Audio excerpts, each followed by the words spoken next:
James Evan Pilato joining us on the Intel Hub radio show. Yeah, folks, we're talking about a lot of different stories when it comes to the radioactive story with Fukushima. It's a radioactive story, is what I just called it. Hmm. It's more than just that, though, folks. And of course, we talked a little bit about the milk having signs of being radioactive, and now there's talk about genetically modified cows producing human milk. James, tell us a little bit more.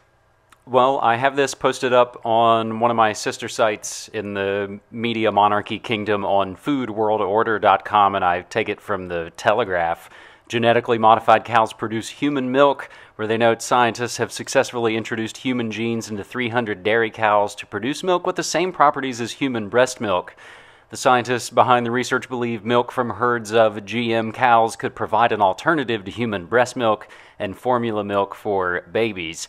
The work is likely to inflame opposition in the GM foods and the anti-GM foods movement. Something interesting also to note in this article is how it notes that more than half of the animals died in the initial stages. And we see this, James Corbett and I covered this just a couple of weeks ago on New World Next Week about a major cloning project halted due to just the overwhelming death and disease of all the subject animals. So what does that tell you about what's going on? Yeah, well, we heard of That's scary. reports in India, James, of these buffalo that would eat the stalk of the cotton plants, and when they switched to the genetically modified cotton, it actually killed these buffaloes. And these buffaloes are huge, huge animals with several stomachs that have been there for thousands of years. So if the genetically modified crops have that big of a health effect on buffaloes, I can only imagine what it does to the human system. Mm-hmm. And I believe you guys also just touched on Yeah. so not only is our milk going to be genetically modified with God knows what kind of results, furthermore, we also have radioactive milk. So in Glow in the dark Washington, milk. exactly. Now, yeah.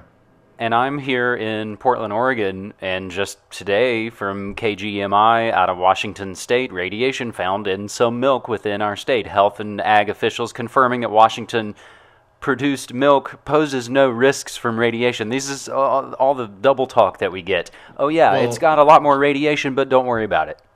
James, it has to make you wonder. Uh, it's made it into the cow, and out into the milk, into the stores. Makes you wonder if all of our crops are dusted with radiation right now, and our vegetables are tainted as well. I, in a way, I've almost not tried not to think about it, but it's tough Yeah, to keep something like this ever I present in know. your mind as you're trying to walk to work or go outside Yeah, or walk to the store, and you go, oh, yeah, maybe I was just walking through, radioactive mist and rain. sure. And what if it's like the new Al Qaeda?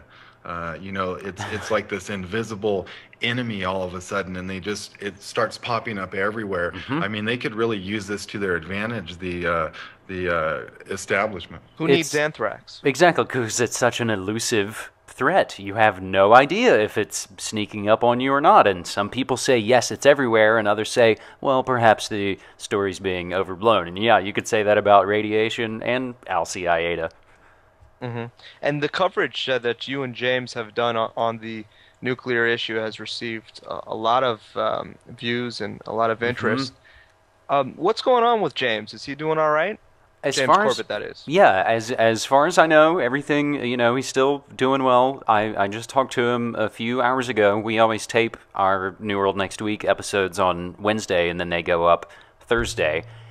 And he was, as always, he does it super early in the morning, so he's already dressed up and ready to roll to work, and we tape that. So as far as I can tell, everything is as normal, and I don't believe his upcoming episode this week is going to be focused on the Japan crisis. I don't know, and that's the thing. I just try not to get too bogged down about it, but then every little while you get reminded of, oh, that's right. There's this ever-growing Hmm. crisis all around us that I can't see or smell or touch, but All the reports that we've Sure. had from Japan and people in Japan, it seems like there's a bit of denial going on. And I know, Well, and Bob, that last guy, Warhoon Winner on Twitter, oh yeah, perfect he example. came in, but he was in Tokyo, so they're, I don't know, 100 and some odd, 200 miles south of that incident. But you can tell he literally said that people are deep down inside, they're really terrified. Mm. So it might be like this unmentioned type thing that's going on because it's like really terrifying. Maybe Stockholm syndrome somehow is setting Hmm. place. I don't know if that makes sense, but Oh, yeah, well, yeah, something's going on. I don't know if it would be a Stockholm syndrome kind of Right. situation, but at least some type of denial. Yeah, that makes sense.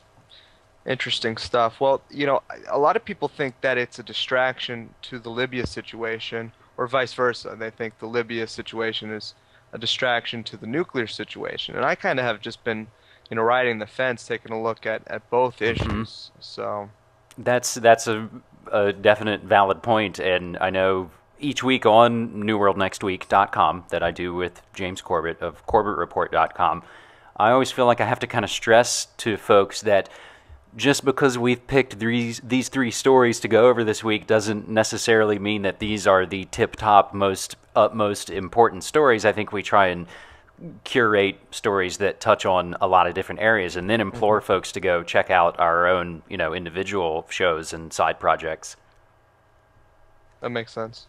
And we do the same thing with our shows. Hmm. We might not talk about, I don't know, we might skip out on Bahrain one night, but that doesn't mean we're not figuring, looking at what's Hmm. happening in Bahrain, Hmm. or whatever it may be. So you got to keep an open mind and gather all these things like puzzle pieces, and when they fit, and when they don't, they don't. Hmm. And I know that's kind of how you do your sites, mediamonarchy.com, right? Hmm.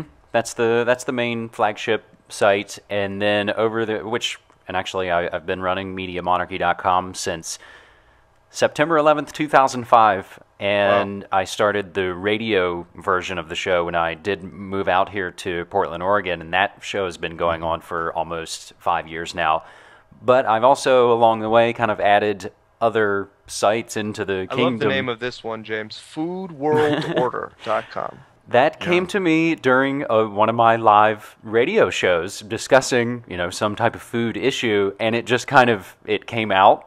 And even at that moment, I was like, "Oh, damn, I like that," and I think I made a note of it. And I believe I went home that day and registered the domain name. Would this be a food world order issue, James? The FDA says eating fish with radiation 2,400% above the federal limits poses no health risks. That is absolutely something that is in my bookmarks to post to Food World Order. And of course, and I'm not sure who did it first, but it's only so fitting to add the photo of Blinky the three-eyed fish from The Simpsons. We got to go to break right now. We'll be back. James Evan Pilato, our special guest on the Intel Hub radio show, Oracle Broadcasting.